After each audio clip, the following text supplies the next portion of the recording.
2 Chroniques, chapitre 18. Josaphat eut en abondance des richesses et de la gloire, et il s'allia par mariage avec Akab.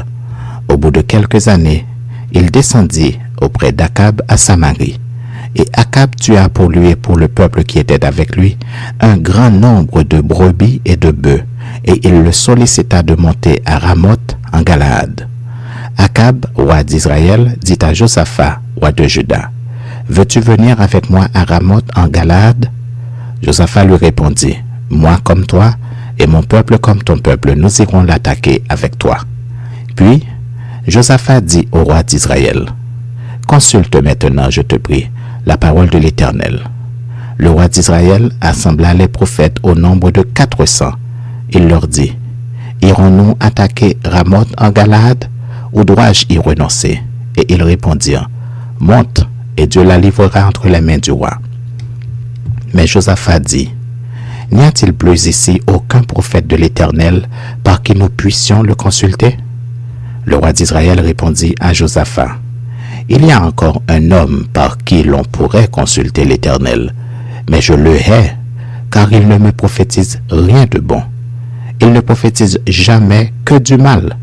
C'est Michée, fils de Jimla. » Et Josaphat dit, « Que le roi ne parle pas ainsi. » Alors le roi d'Israël appela un eunuque et dit, « Fais venir tout de suite Michée, fils de Jimla. » Le roi d'Israël et Josaphat, roi de Juda, étaient assis chacun sur son trône, revêtus de leurs habits royaux. Ils étaient assis dans la place à l'entrée de la porte de Samarie, et tous les prophètes prophétisaient devant eux. Sédécias, fils de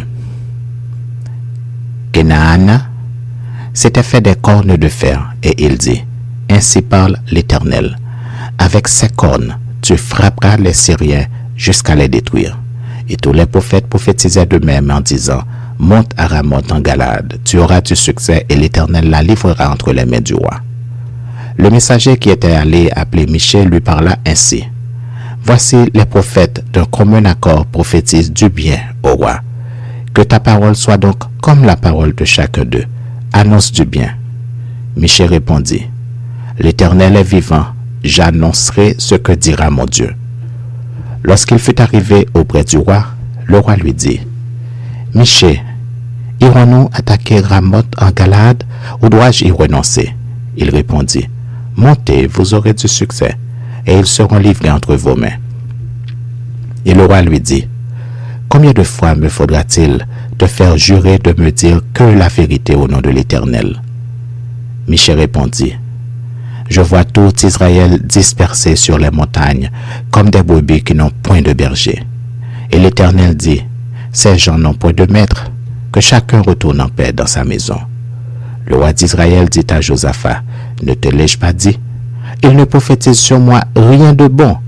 Il ne prophétise que du mal. » Et Michée dit, « Écoutez donc la parole de l'Éternel. J'ai vu l'Éternel assis sur son trône et toute l'armée des cieux se tenant à sa droite et à sa gauche. Et l'Éternel dit, « Qui séduira Akab, roi d'Israël, pour qu'il monte à Ramoth en Galaad et qu'il y périsse? » Ils répondirent l'un d'une manière, l'autre d'une autre.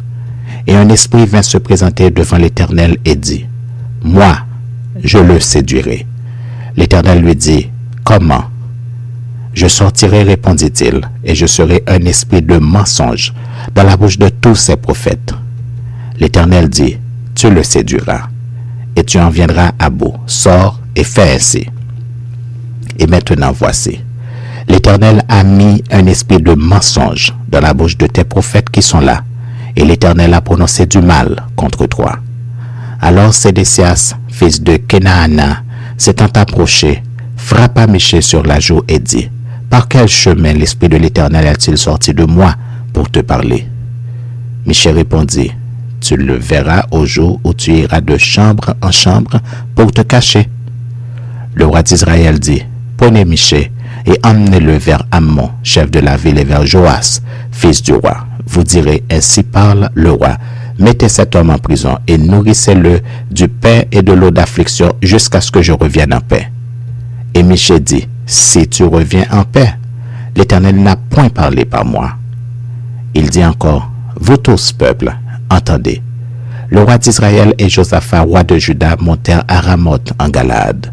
Le roi d'Israël dit à Josaphat, je veux me déguiser pour aller au combat. Mais toi, revêts-toi de tes habits. Et le roi d'Israël se déguisa, et ils allèrent au combat. Le roi de Syrie avait donné cet ordre au chef de ses chars. Vous n'attaquerez ni petit ni grand, mais vous attaquerez seulement le roi d'Israël. Quand les chefs des chars aperçurent Josaphat, ils dirent, c'est le roi d'Israël, et ils l'entourèrent pour l'attaquer. Josaphat poussa un cri, et l'Éternel le secourut, et Dieu les écarta de lui. Les chefs des chars, voyant que ce n'était pas le roi d'Israël, s'éloignèrent de lui. Alors, un homme tira de son arc au hasard, et frappa le roi d'Israël au défaut de la cuirasse. Le roi dit à celui qui dirigeait son char, tourne, et fais-moi sortir du camp de bataille, car je suis blessé. Le combat devient acharné ce jour-là. Le roi d'Israël fut retenu dans son char en face des Syriens jusqu'au soir, et il mourut vers le coucher du soleil. Le coucher du soleil.